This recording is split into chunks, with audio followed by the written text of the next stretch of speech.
அண்மை செய்தியை பார்த்துக் கொண்டிருக்கிறோம். இசைஞானி இளையராஜாவின் என் இனிய பொன்னிலாவே பாடலின் ஒட்டுமொத்த பதிப்புரையை கோர முடியாது என்று டெல்லி ஹைகோர்ட் தீர்ப்பு வழங்கியிருக்கிறது. இசைஞானி இளையராஜாவின் என் இனிய பொன்னிலாவே பாடலின் ஒட்டுமொத்த பதிப்புரிமையை கோர முடியாது என்று டெல்லி ஹைகோர்ட் தீர்ப்பு வழங்கியிருக்கிறது. என் இனிய பொன்னிலாவே பாடலின் ஒலிப்பதிவு மற்றும் வரிகளின் மீதான பதிப்புரிமையை இளையராஜா தனிப்பட்ட முறையில் கோர முடியாது என்று நீதிபதிகள் தெரிவித்திருக்கிறார்கள்.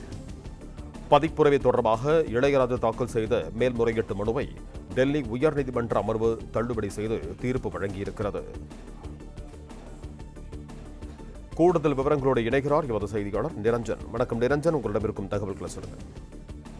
இசை உலகையே பல தசாப்தங்களாக தனது இசையால் கட்டி போட்டி இருக்கக்கூடிய இசைஞானி இளையராஜாவுக்கு டெல்லி உயர்நீதிமன்றத்தில் பதிப்புரிமை விவகாரத்தில் ஒரு பெரும் பின்னடைவு என்பது ஏற்பட்டிருக்கிறது. இது வெறும் ஒரு பாடலுக்கான விஷயமாக மட்டுமில்லாமல் இளையராஜா தொடர்புடைய மற்ற இசையமைப்பாளர்கள் தொடர்புடைய பல பதிப்புரிமை சம்பந்தப்பட்ட விஷயங்களுக்கும் இந்த தீர்ப்பானது மிகவும் முக்கியமானதாக பார்க்கப்படுகின்றது. கடந்த 1980 ஆண்டு வெளியான மூடுபனி திரைப்படத்தில் இளையராஜா இசையமைத்து ஜேசுதாஸ் பாடிய என் இனிய பொன்னிலாவே பாடல் மிகவும் பிரசித்தி பெற்ற பாடலாகவும் இருக்கிறது.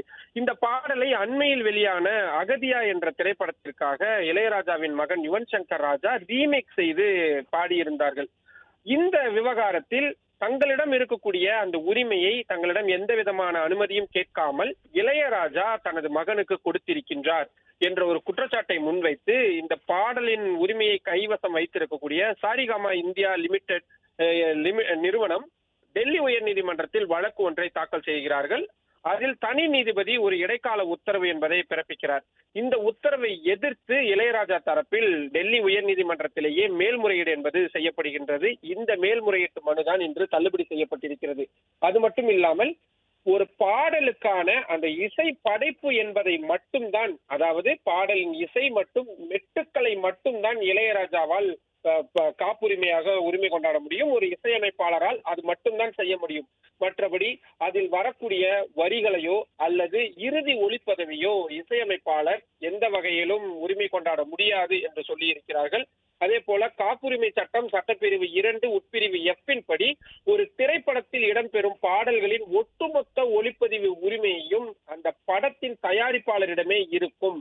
அவர்தான் அதை யாருக்கு கொடுக்க வேண்டும், யாருக்கு கொடுக்க கூடாது என்று முடிவு செய்யக்கூடியவராக இருக்கிறார். அந்த வகையில் 1980 ஆண்டே இந்த பாடலின் உரிமை என்பது சரிகமா நிறுவனத்திற்கு ஒப்பந்தம் மூலமாக மாற்றி கொடுக்கப்பட்டு விட்டது. எனவே அதன்படி அந்த நிறுவனம் தான் தற்பொழுது இந்த பாடலுக்கு சட்டப்பூர்வ உரிமையாளர்களாக இருக்கிறார்கள். எனவே இளையராஜா அந்த பாடலுக்கான இசையமைப்பாளர் மட்டும்தானே தவிர பிளே ஸ்டோர் மற்றும் ஆப் ஸ்டோரில் இருந்து பாலிமர் செயலியை QR கோடு மூலம் பதிவிறக்கம் செய்யுங்கள். செய்திகளை உடனுக்குடன் பெறுங்கள்.